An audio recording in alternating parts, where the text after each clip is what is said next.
Bonsoir tout le monde. Bienvenue à la séance ordinaire du lundi 7 juin 2021. Il est 20 heures.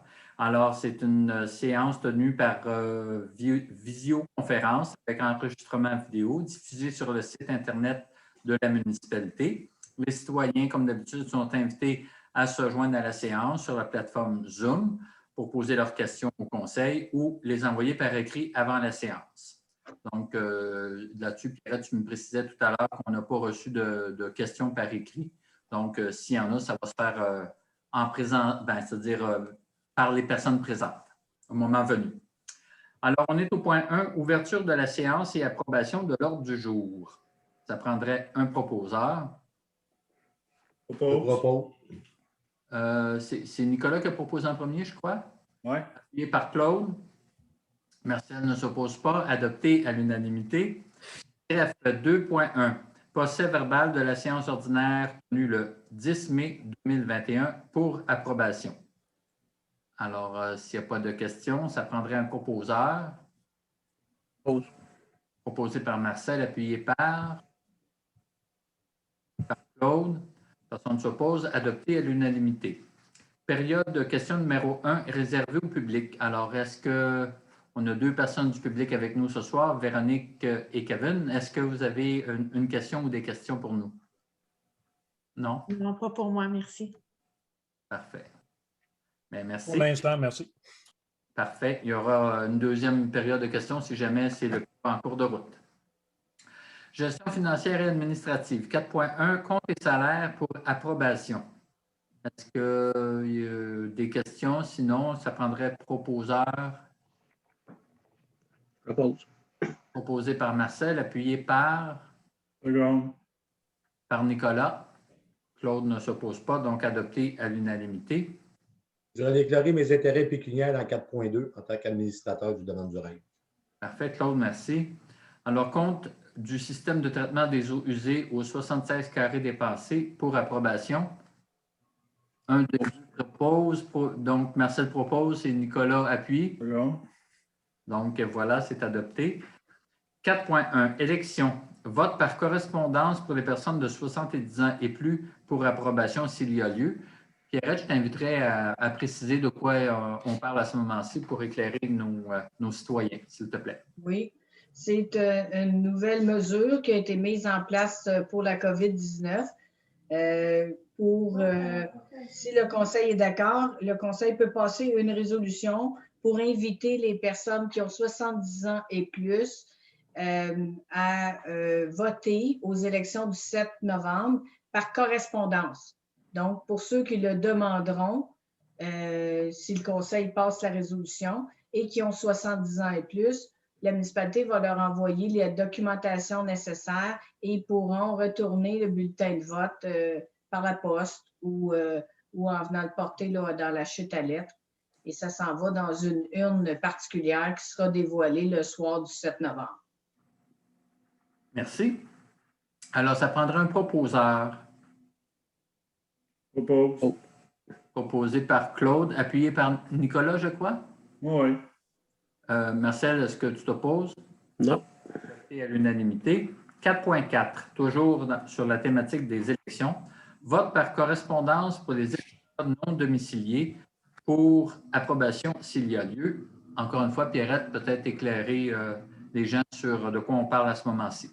Oui, ça, c'est une mesure qui existe depuis quelques années, donc quelques élections, mais la municipalité ne s'était pas prévalue de cette résolution-là. Donc, si la municipalité veut passer la résolution, il y a une possibilité d'offrir aux gens qui sont sur la liste électorale, mais qui sont non domiciliés, c'est-à-dire qu'ils demeurent en dehors de la municipalité, qu'ils puissent voter par correspondance eux aussi, sans se déplacer à la municipalité, donc voter par la poste. Si le Conseil est en accord avec cette résolution-là, la résolution sera bonne pour les élections à venir aussi. Donc, tous ceux qui sont non domiciliés, peu importe leur âge, mais qui peuvent être inscrits sur la liste électorale, pourront demander à la municipalité de recevoir la documentation pour voter par correspondance. Merci pour ces précisions. Alors, ça prendrait un proposeur. Propose. Proposé par Marcel, appuyé par Nicolas. Claude, est-ce que tu t'opposes? Non? Alors, adopté à l'unanimité. 4.5. Dépôt des informations sur la rémunération et l'allocation des dépenses des membres du Conseil à être publiées sur le site Internet pour information. Donc, peut-être le titre l'explique déjà pas mal, mais Pierrette, si tu veux nous éclairer à ce propos-là. Bien, c'est une obligation là, sur le site Internet. Les salaires des membres du Conseil, ils sont inscrits pour l'année 2020, donc l'année qui s'est terminée, là. Donc, il y a un onglet et puis les citoyens peuvent aller voir les salaires qui ont été gagnés par les membres du Conseil. Alors, voilà, c'est un dépôt, donc on n'a pas besoin de résolution pour ça. Même chose pour le prochain point, au 4.6, c'est dépôt du rapport du maire et modalités de diffusion aux citoyens pour information. Alors, ça aussi, c'est un classique annuel. Si tu veux nous éclairer, s'il te plaît. Oui, c'est le rapport du maire. C'est un rapport que le maire écrit. C'est sur suite au rapport financier. Donc, c'est sur le rapport financier de l'année 2020. Et puis aussi sur le rapport du vérificateur qui a fait l'audit pour la municipalité. Donc, ce sera envoyé à toutes les adresses des citoyens de la municipalité, donc par l'Angevoix de Mont-Noir du mois de juin. Et aussi, c'est publié sur le site Internet de la municipalité durant toute l'année. C'est la façon dont on procède depuis plusieurs années à Saint-Angèle. On fait de nouveau, on procède de cette façon-là cette année aussi. Alors, voilà, c'est un dépôt. On passe à 4.7. Adoption du règlement numéro 540-21, modifiant le règlement 510-19 sur la gestion contractuelle pour approbation. Alors, c'est une modification à notre règlement. Peut-être juste expliquer là, en quoi ça diffère de la version précédente. Oui, il y a une petite modification dans notre règlement sur la gestion contractuelle, c'est-à-dire la façon que la municipalité donne les contrats. Pour les contrats où on n'est pas obligé d'aller en soumission publique, donc à moins de 105 700 $, les contrats de moins de ça, le gouvernement nous demande de modifier nos règlements pour y inclure qu'on va aller en préférence sur les entreprises ou les biens fabriqués au Québec ou de toute façon les biens locaux. Donc, c'est une disposition qu'on a rajoutée dans notre règlement qui était existant. Et c'est ça, pour les contrats de moins de 105 700 $. Ça s'inscrit dans le choix du gouvernement actuel de favoriser, entre autres à cause des effets de la pandémie, donc encourager les achats locaux, puis à l'échelle du Québec de façon privilégiée. Donc, ça prendrait un proposeur. Propose. Proposé par Marcel, appuyé par... Non. On va y aller avec Nicolas. Claude est d'accord et il a levé la main, donc c'est à l'unanimité. 4.8. Fabrique de la paroisse de Saint-Angèle-de-Mont-Noir, réponse à notre demande pour un passage piétonnier et le bouclage du réseau d'aqueduc sur le terrain de la fabrique pour information. Donc, c'est une information, mais peut-être expliquer, Pierrette, là, pourquoi on a fait cette demande-là, que ça s'inscrit dans notre projet de développement du périmètre urbain. Oui, c'est qu'il y a un projet de développement urbain entre le terrain du cimetière et le chemin de la Grande Ligne. Et pour pouvoir aller développer, l'eau et l'aqueduc vont venir de la Grande Ligne, mais il fallait aussi, pour avoir une meilleure pression, boucler l'aqueduc, donc avoir une conduite qui ramène l'eau de la rue principale. Donc, que ce soit vraiment une boucle plutôt que d'avoir l'eau uniquement par le chemin de la Grande Ligne. Donc, afin de passer sur le terrain de la fabrique, nous avions demandé une permission pour acquérir une partie de terrain, donc un 6 mètres de large. Et aussi, il y aurait un passage piétonnier entre le futur développement et la rue principale qui serait plus directe pour l'école, le parc et tous les services du centre du village. Donc, la réponse de la fabrique est favorable à nous vendre une partie de terrain là, qui serait en l'occurrence 6 mètres de large. C'est une très bonne nouvelle, une belle collaboration. Alors, on n'avait pas à voter, hein, c'était simplement pour information. On n'avait pas de résolution à prendre pour ça. 4.9. Modification de la résolution 21-03-054 pour changer de la personne responsable pour acquérir les meubles à être vendus pour défaut de paiement de taxes municipales pour approbation.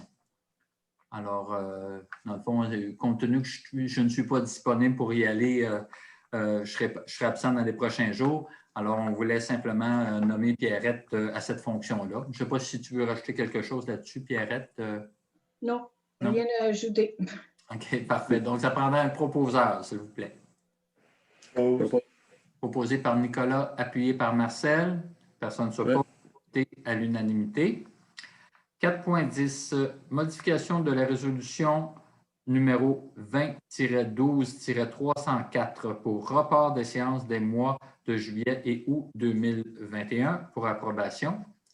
Alors, je vais juste expliquer pourquoi on procède de cette façon-là. Pierrette, s'il te plaît. Oui, mais comme les membres du conseil ne sont plus que 4, donc, en tout cas, ils sont...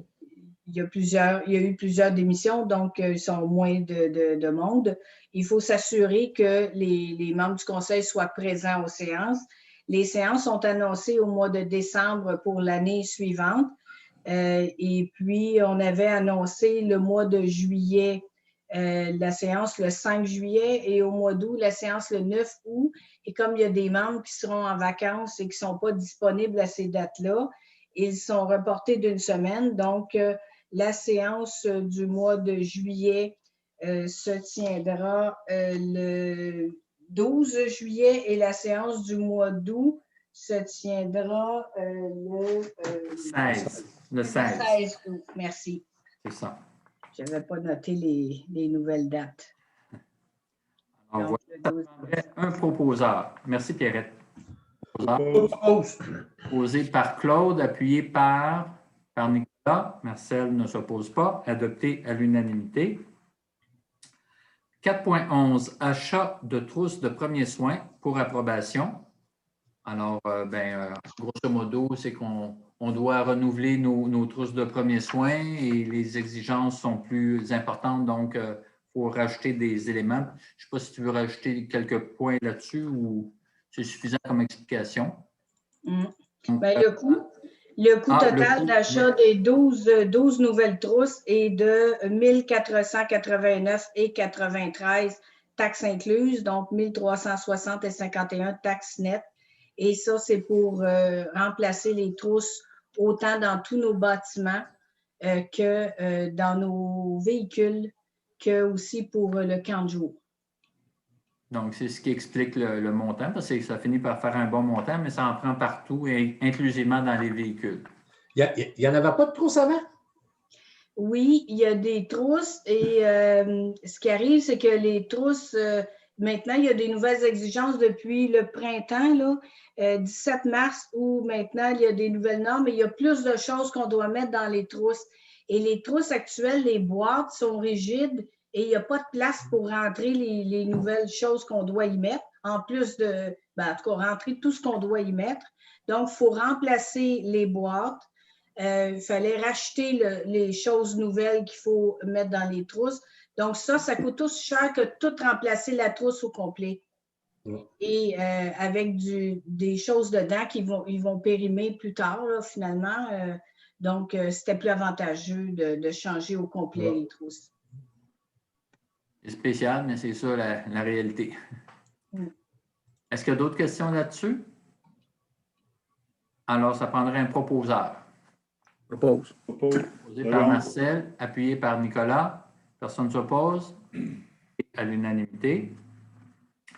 4.12, engagement de Mme Caroline Pigeon en remplacement au poste d'adjointe administrative pour approbation. Alors, on a une personne absente qui est pour remplacer Carole, finalement. Donc, peut-être expliquer un peu, Pierrette, ce qu'il y en est, là. Poste d'adjointe administrative pour remplacer.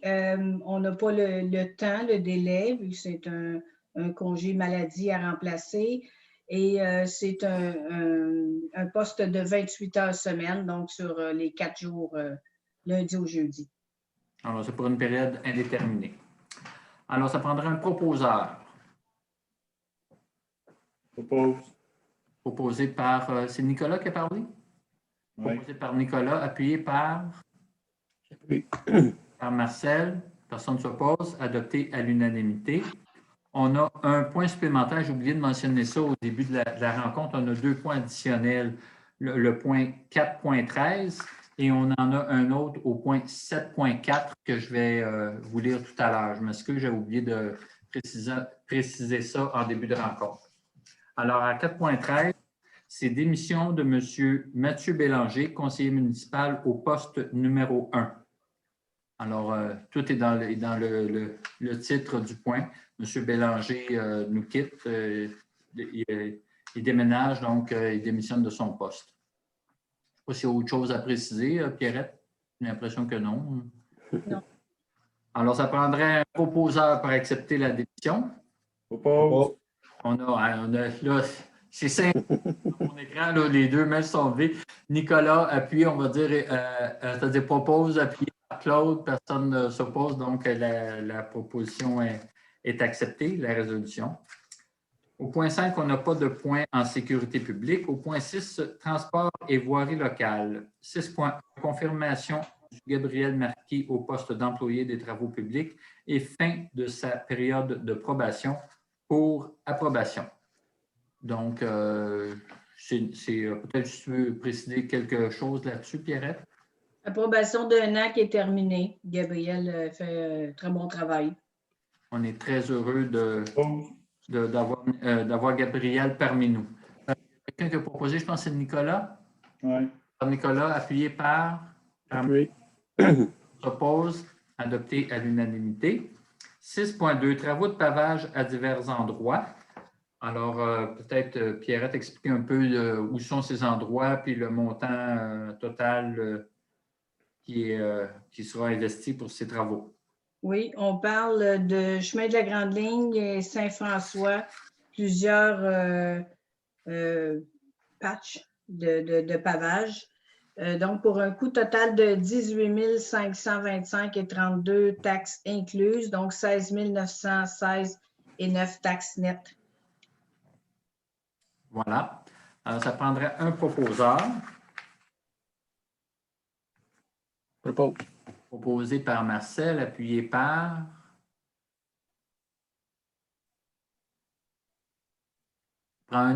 Claude. Appuyé par Nicolas. Personne ne s'oppose, adopté à l'unanimité. Alors, on est au point 7, hygiène du milieu et cours d'eau. 7.1, demande de les bétons du coteau pour se raccorder au service d'aqueduc de la ville de Saint-Césaire pour approbation. Alors, peut-être expliquer ce qu'il y en est, parce que dans le site, on peut se poser des questions. On parle de se connecter à Saint-Césaire, puis on doit adopter une résolution. Peut-être nous éclairer, Pierrette, s'il te plaît. Oui, c'est les bétons du coteau. Ils ont une partie de leur entreprise qui est à Saint-Angèle-de-Mont-Noir et ils veulent raccorder un bâtiment en passant là, sur vis-à-vis le terrain de Saint-Angèle-de-Mont-Noir. Donc, la ville de Saint-Césaire leur exige une résolution de notre municipalité pour s'assurer qu'on soit au courant qu'ils vont avoir l'aqueduc de la ville de Saint-Césaire qui passe déjà dans la route de toute façon. Alors voilà, merci pour ces précisions. Ça prendra un proposeur. Je propose. Proposé par Claude, appuyé par... Oui. On s'oppose, adopté à l'unanimité. Excuse, je n'ai pas compris qui a appuyé. C'est moi, Marcel. Marcel. Alors, on est à 7.2. Entériner la retenue permanente de 3 000 $ pour les espaces à la station d'épuration pour approbation. Alors, peut-être expliquer là, pour la raison de cette retenue-là, s'il te plaît, Pierrette. Oui, c'est suite aux travaux à la station d'épuration. Il y a eu des travaux d'engazonnement qui ont été faits et il y avait une obligation de résultat et il y a une partie que le gazon n'a pas poussé. Donc, à la dernière visite des ingénieurs où ils ont donné la réception définitive des travaux, ils ont mesuré les parties où l'engazonnement n'avait pas poussé pour évaluer à 3 000 $. Et puis, en se disant que si l'entreprise revenait et pour engazonner comme il faut, ce montant-là serait donné à l'entrepreneur. Finalement, ça fait 2 ans de ça, l'entrepreneur n'a pas repris ses travaux. Donc là, c'est pour dire à l'entrepreneur que le montant de 3 000 $ sera une retenue permanente. Donc, voilà. Ça prendrait un proposeur. Proposé par Claude, appuyé par Marcel. Oui. Je pense que c'était dans cet ordre-là. On va voir à la reprise au ralenti. Non, c'est pas de problème. Personne ne s'oppose, Nicolas, ça va? Donc, adopté à l'unanimité. 7.3. Engagement d'un employé pour le traitement des eaux et l'administration pour approbation. Là, peut-être Pierrette, là, ce serait bien si tu pouvais nous éclairer. Oui. Il y a quelqu'un qui passe en arrière, mais... J'ai finalement trouvé l'employé, donc c'est l'engagement de M. Frédéric Fournier au poste d'employé du traitement des eaux et administration, donc en remplacement de la compagnie que nous avions engagée, qui est Cyclo Environnement, qui s'occupait de nos stations d'eau potable et d'eau usée. Donc, il y aura un employé, Frédéric Fournier, qui a sa formation en eau potable et en eau usée. Donc, il va s'occuper de vérifier, de faire le suivi de tout ça à la municipalité, suivi au ministère de l'Environnement aussi, et ainsi que du travail administratif au bureau. Donc, c'est un poste de 36 heures semaine temps plein. Et M. Fournier a toutes ses compétences là, pour faire ça, donc avec une probation d'1 an.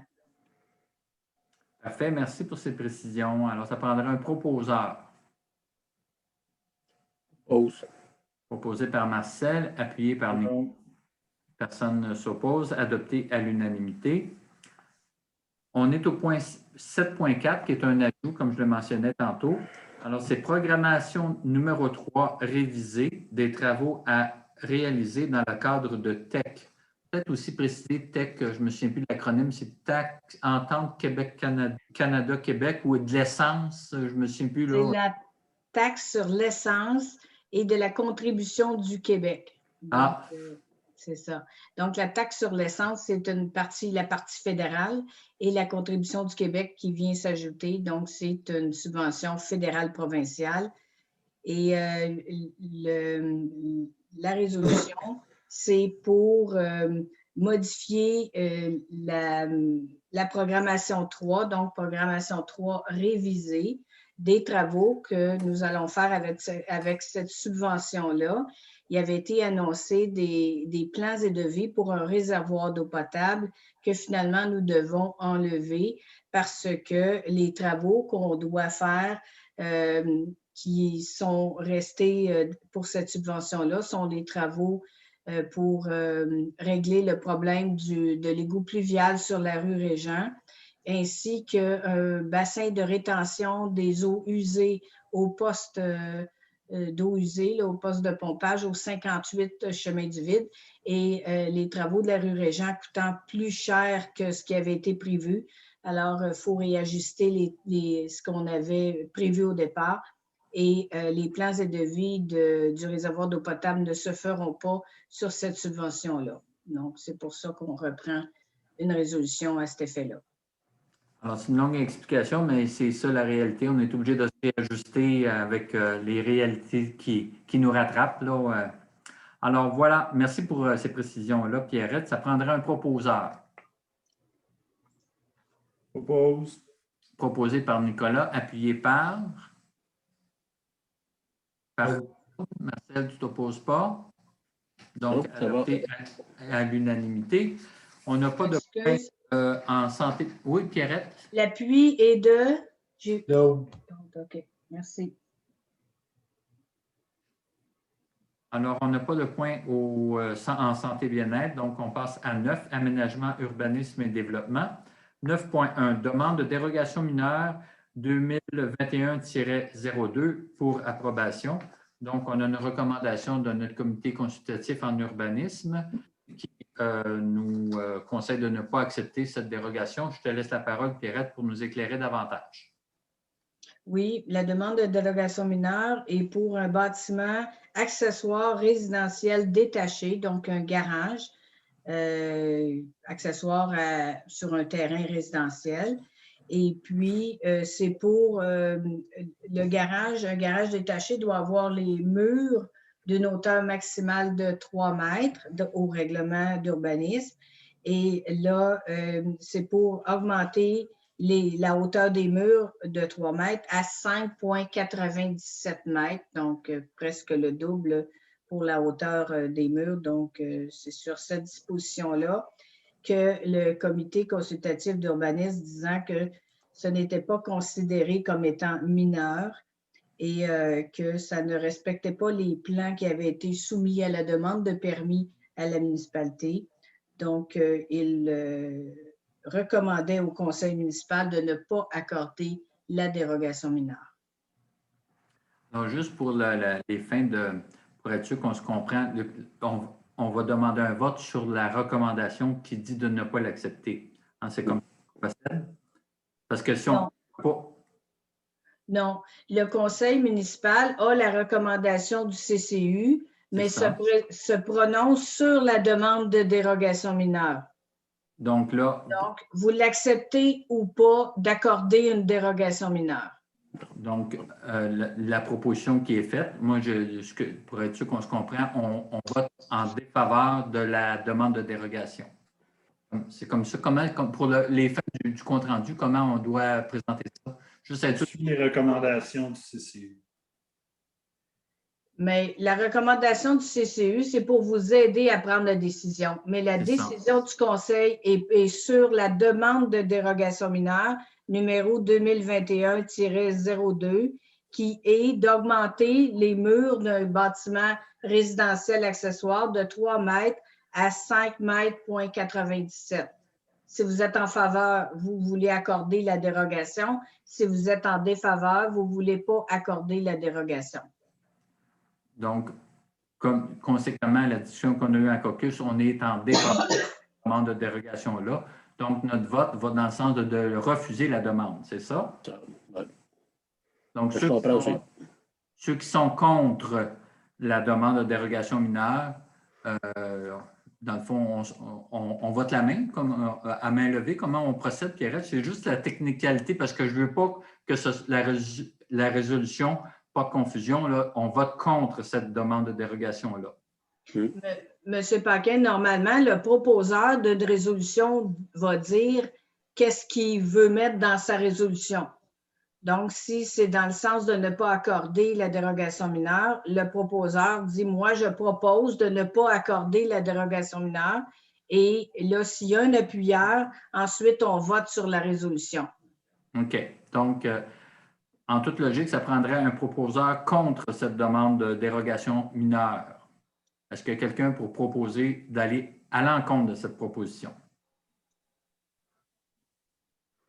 Non, moi, je suis contre. Moi, je suis pour le même décision que la CCU. Là, OK. Donc, tu proposes d'aller à l'encontre de la demande de dérogation. C'est ça, oui. Est-ce que quelqu'un appuie la demande de Marcel d'aller contre la mineure? Nicolas, Claude, est-ce que tu es d'accord avec le fait que... Donc, je suis d'accord. À l'unanimité, on est contre la dérogation mineure. C'est beau comme ça, Pierrette? Techniquement, là, on est correct. Donc, vous ne l'accordez pas. Exactement. Merci. Mais est-ce que j'ai peut-être tournoyé en rond, ou je l'ai sûr de faire une erreur technique, là?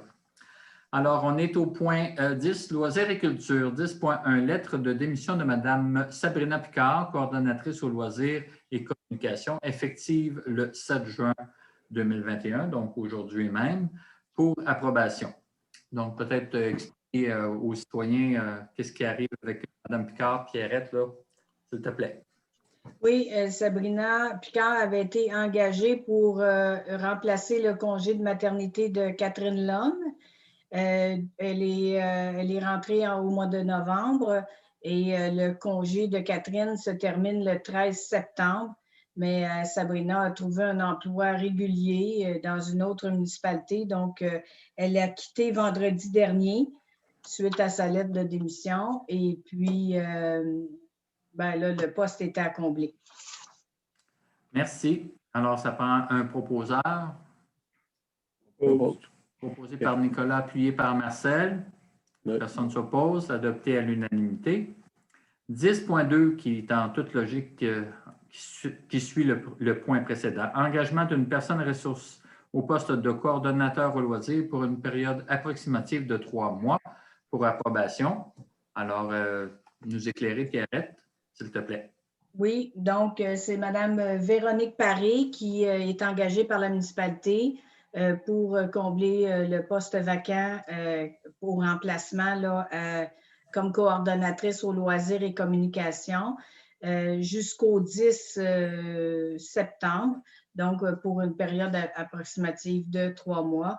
Donc, le poste est 36 heures semaine. Mme Paré fera les heures jusqu'à 36 heures semaine parce que peut-être elle ne peut pas travailler temps plein toujours, mais elle a accepté de nous dépanner et de faire le nombre d'heures qu'elle peut nous donner pour combler le poste en attendant.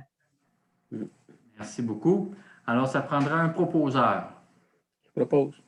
Proposé par Marcel, appuyé par personne ne s'oppose, adopté à l'unanimité.